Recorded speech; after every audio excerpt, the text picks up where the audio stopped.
வணக்கம். கோவை மாவட்டத்தில் சோஷியல் ரூட்ஸ்னு ஒரு ட்ரஸ்ட் ஆரம்பிச்சிருக்காங்க. அதில் 5 விதமான செயல்பாடுகள் இருக்கு. அதை பற்றி அதோட நிறுவனர் திரு தினகரன் ஐயா கிட்ட கேட்டு தெரிஞ்சுக்கலாம். வணக்கம் ஐயா. வணக்கம். சோஷியல் ரூட்ஸில் 5 விதமான செயல்பாடு இருக்கு. முதல் செயல்பாடு கண்தானம். இரண்டாவது செயல்பாடு மாற்றுத்திறனாளிகளுக்கு திருமண தகவல். மூன்றாவது செயல்பாடு வேலைவாய்ப்பு. மாற்றுத்திறனாளிகளுக்கு வேலைவாய்ப்பு. ஒவ்வொரு ஊர்லேயும் ஒவ்வொரு மாதிரி இருக்கலாம். 15 வச்சோம்னா அது.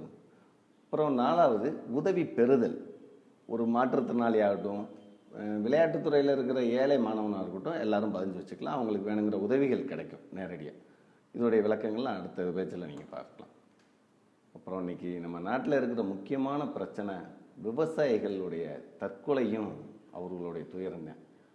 அதுக்கு பல பேர் பல முயற்சிகள் எடுத்து நல்ல செயல்பாடும் செஞ்சிட்ருக்குறாங்க. இதனால் நம்மளாலையும் ஒரு சிறு துளி பண்ணலாம்ன்றதே ஒரு யோசனை. அதுவும் இதில் செயல்பாடில் இருக்குது. மொத்தம் 5 செயல்பாடுகள். அடுத்தடுத்த செயல்பாடுகளை விளக்கம் கொடுக்கலாம்.